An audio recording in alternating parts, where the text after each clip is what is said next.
So, in our second part of chapter 13, we'll look at fat. So, fat is stored in our blood, in our muscle, and in our adipose tissue. And when we're exercising, we take triglycerides or fat out of our muscle. So, intra means within the muscle. So, our glycogen stores in the body are not large and can become depleted during endurance events. And we talked about this in chapter 11. And since that's the case, our body uses fat for fuel. And also, the better trained you are aerobically, the better you can get at sparing glycogen. Your body saves the glycogen for that finishing kick in a race, or if you're going up a tough hill during a race, for example. So we spare our glycogen during the easier parts of the race and use a lot of fat. And that's an adaptation that we get from training. The other main source of energy during exercise is fat. So we use our fat for fuel. While it appears there will always be enough fat fuel even in ultra-long endurance events, as athletes start pushing their limits of their endurance, depletion of stores of intramuscular triglycerides may become an issue. So this is kind of interesting. Even though earlier on we said we have about 70,000 calories stored in our fat, and we do, a lot of it is in our adipose tissue. We don't always store a lot of that in our intramuscular tissue, so we need to be aware of that. Intramuscular stores may account for about half the total fat used in endurance events. So basically what happens as the intensity of aerobic exercise increases, the amount of fat we obtain from blood decreases, and we start contributing from our intramuscular triglycerides. And that's going to be shown later on in figure 13.4 from the text.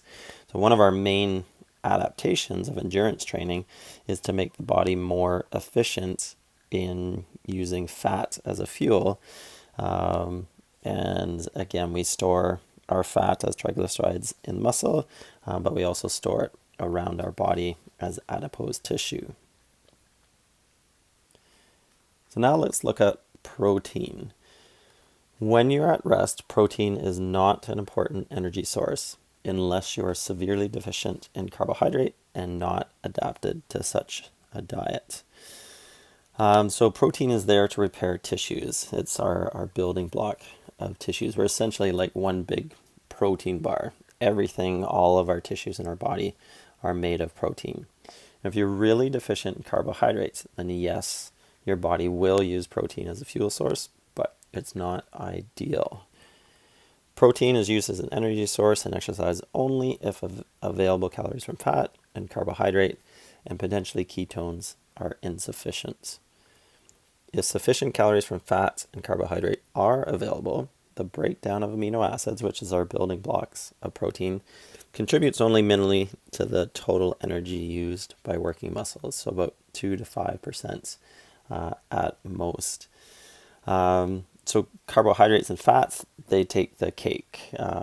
They're the main picture when it comes to our fuel sources.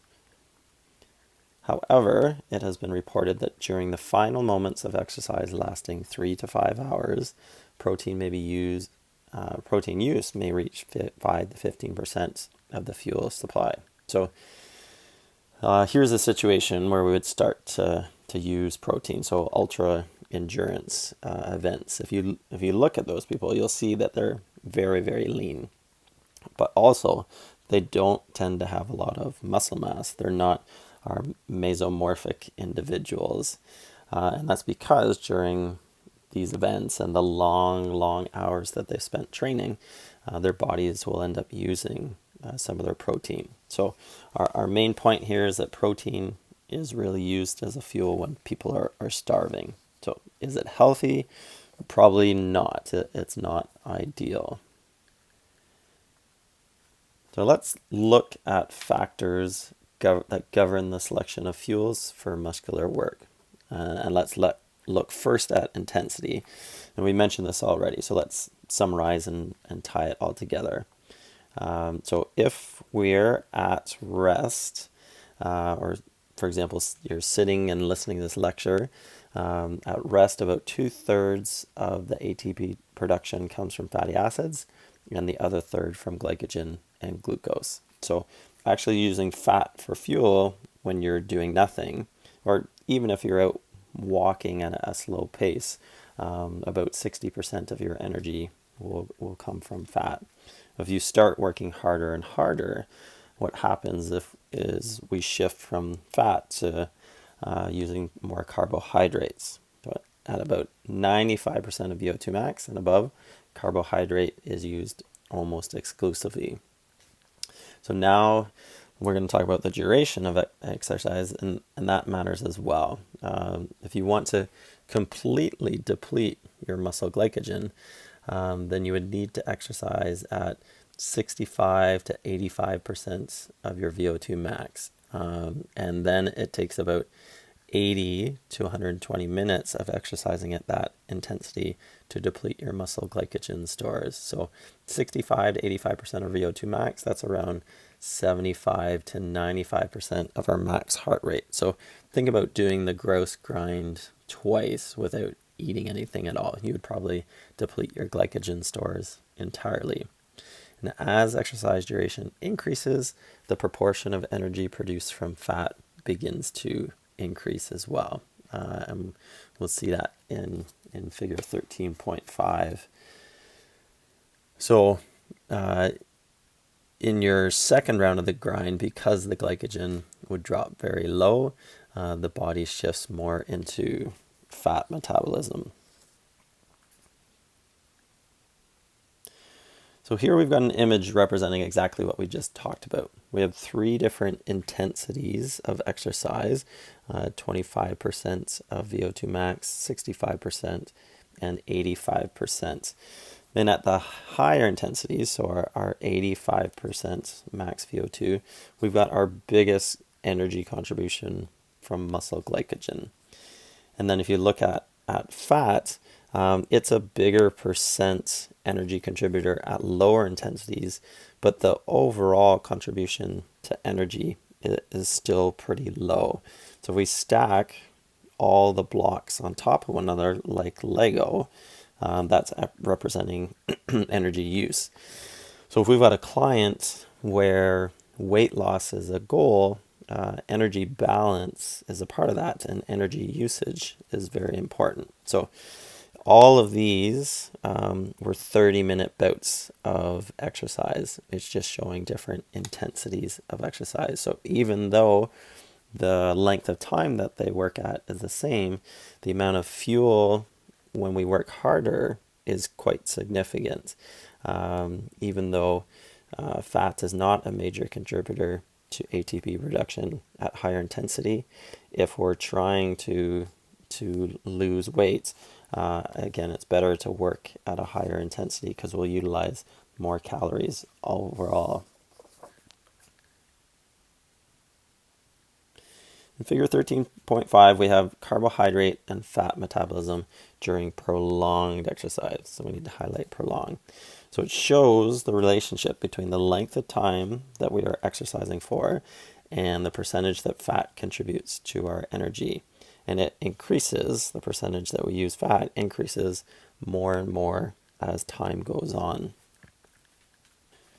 We're going to take a bit of time with this slide, figure 13.6, and what it shows is the depletion of muscle glycogen after 3 different long distance duration events. So 3 very different events. We have 30-kilometer run, we have cross-country skiing for 86 kilometers, and we have a 100-kilometer run.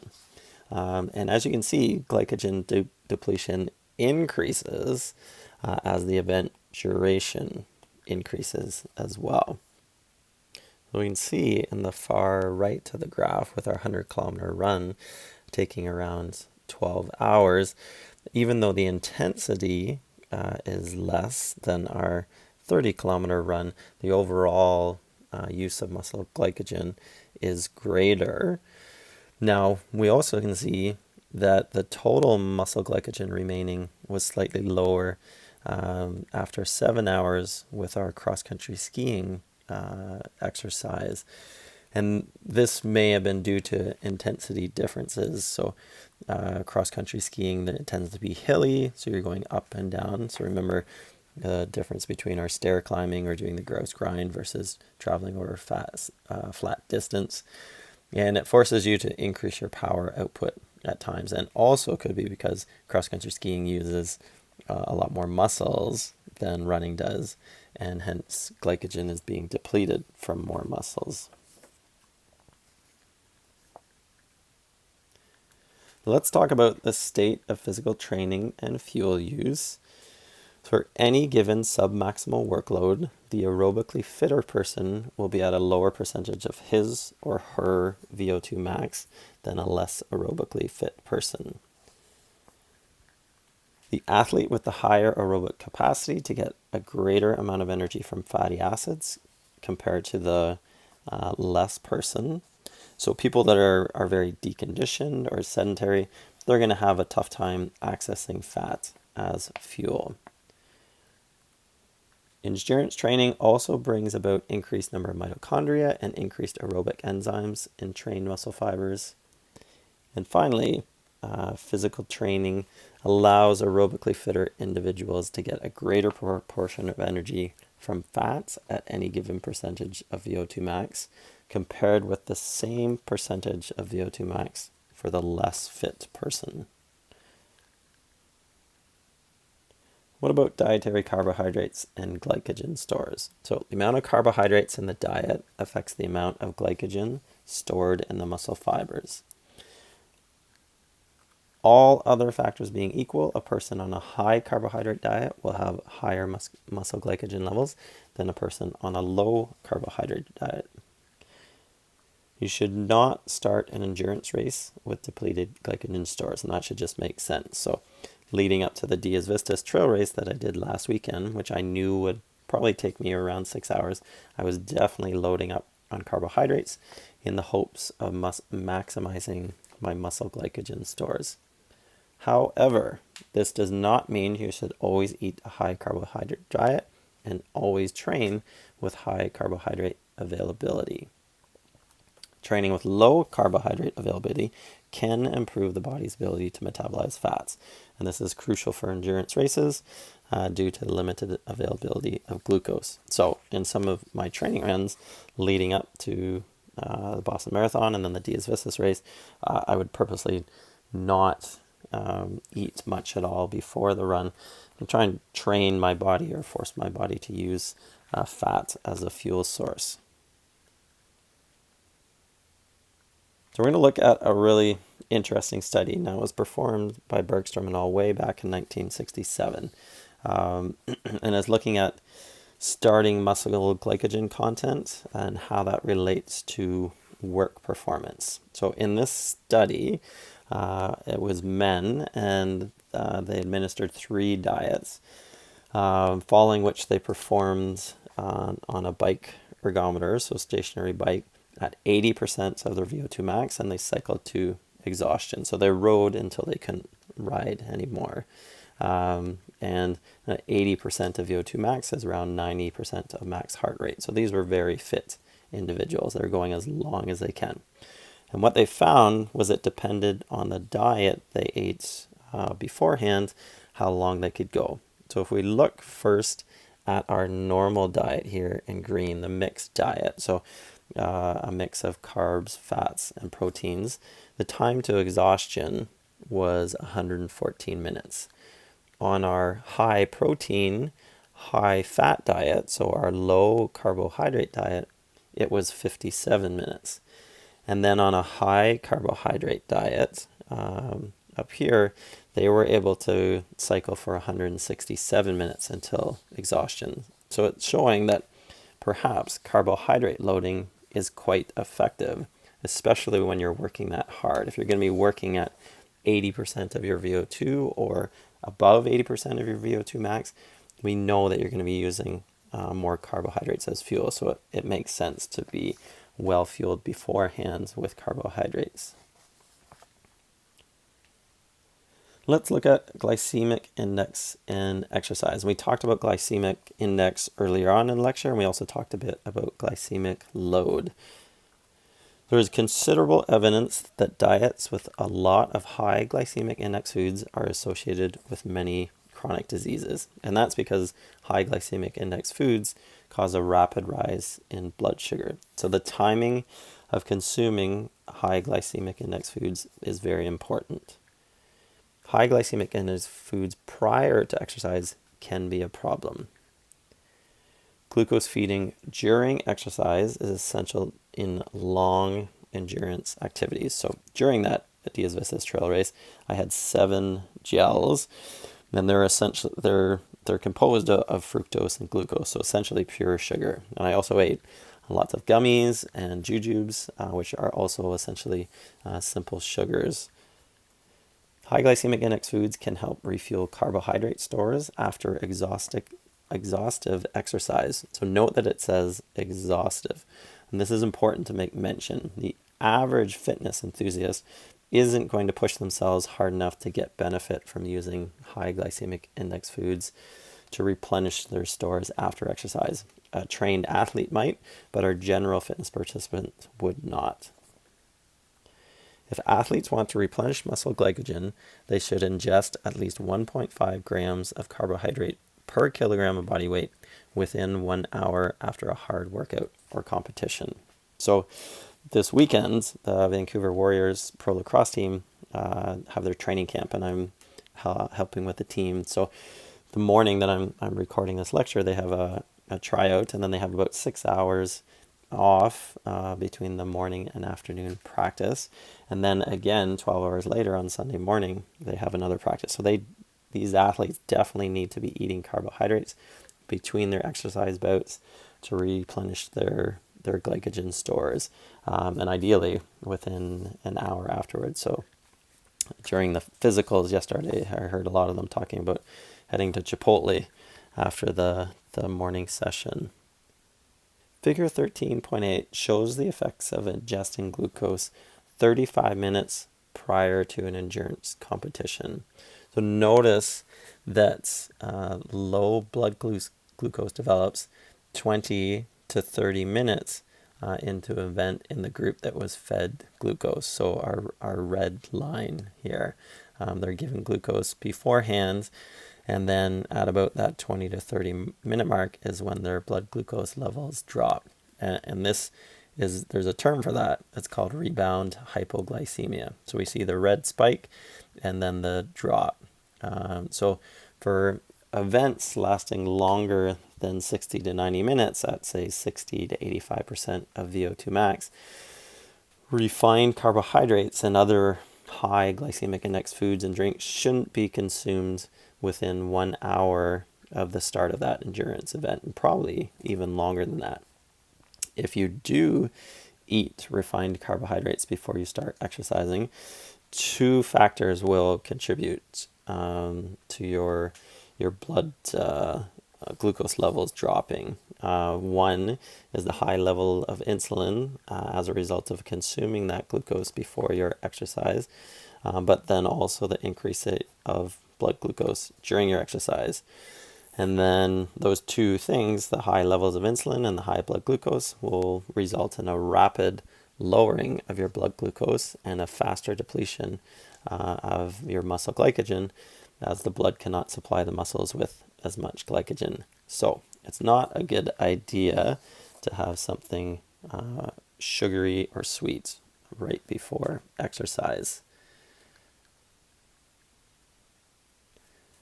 This chart shows average blood glucose levels during prolonged high-intensity aerobic exercise when the subjects were given a placebo, so our red dotted line, or a glucose polymer, our solid blue line here. So this illustrates the importance of glucose feeding, especially over a 90-minute event, as it prolongs fatigue, it spares our muscle glycogen, and prevents low blood sugar. But the event has to be around our lactate threshold 2, or LT2, and prolonged, not short. So think about a high level cycling race where they're biking for several hours, you'll see them taking on food during the event, taking gels to top up their glucose levels. Now, this is an interesting slide, and it talks about what athletes need depending on what sport they do. So we can see our different athletes at the top, our strength and power athletes, our mixed, our team sport, and our more endurance athletes. We can see our strength and power, so our Olympic lifters and say football players, their needs of protein are higher, and then the needs for protein goes down as we get closer towards our endurance athletes. We can say our levels of fat needs stay relatively level for all our athletes. Our endurance athletes are going to need more energy per kilogram of body weight. So our top arrow here, we can see those needs increase as we move towards the endurance. And we can see a corresponding increase in carbohydrate needs as we move towards endurance.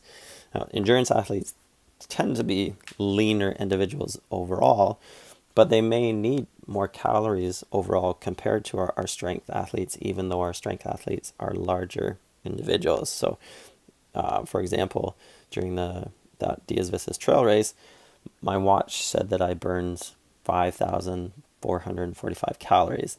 So, even though that's something I'm not doing every weekend, a Big Mac is 275 calories. So I could have, I guess, gone out and eaten 20 Big Macs to replenish the calories that I burned, but we can't forget about food quality. Remember, we want to stay away from those highly processed foods.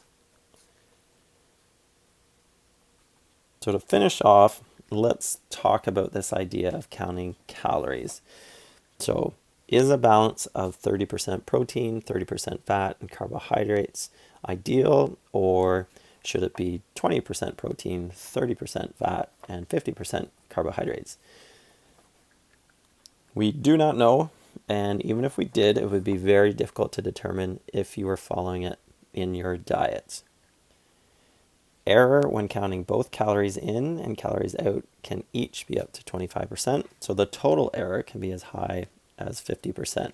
So I mentioned what my watch said in terms of calories burned, but it estimates that based off my age, my height, and my weight, and it could be way off. So if I read that and saw that I burned over 5,400 calories and assumed that I need to replenish that, and I did that on a consistent basis after my training, and if my watch was in fact way off, then we're going to have a problem. And the information, we got this from a really good article that's from a credible website. No, it won't be on the exam, but it is an interesting read if you'd like to look it up. So given this difficulty, focus on food quality and check our performance measures. So we need to go back to our performance measures. If somebody's getting stronger and running faster and able to run further, those are all excellent performance measures or goals that your client is achieving. And then in terms of food, like it says, we need to focus on quality, on whole, all natural, unprocessed foods. And if you do that, then you're doing okay. So we're going to move on to some quiz questions now. And the first question is, during high intensity exercise at greater or equal to 95% VO2 max, muscles primarily get their energy from? And the answer we're looking for here is carbohydrates. Our next question, which of the following nutrients does not provide muscles with a significant amount of energy during exercise, assuming they're consuming a normal diet and normal exercise durations?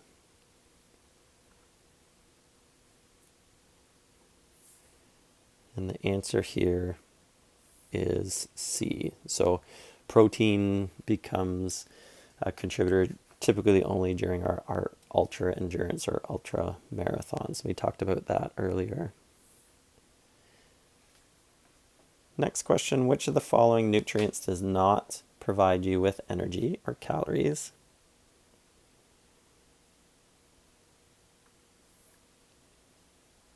And here we're looking for B. So our fats, our proteins, our carbohydrates, they're our macronutrients. We don't derive energy from vitamins. And then our last question, a large influx of glucose into the bloodstream 20 to 30 minutes before an exercise session. So we've just passed Halloween by the time you listen to this. So think about eating 4 or 5 of the mini chocolate bars. That can trigger a hormonal response that can often result in something called, and it would be 20 to 30 minutes into your exercise bout. And our name for that is rebound hypoglycemia. So that's it for chapter 13 and the end of lecture 7.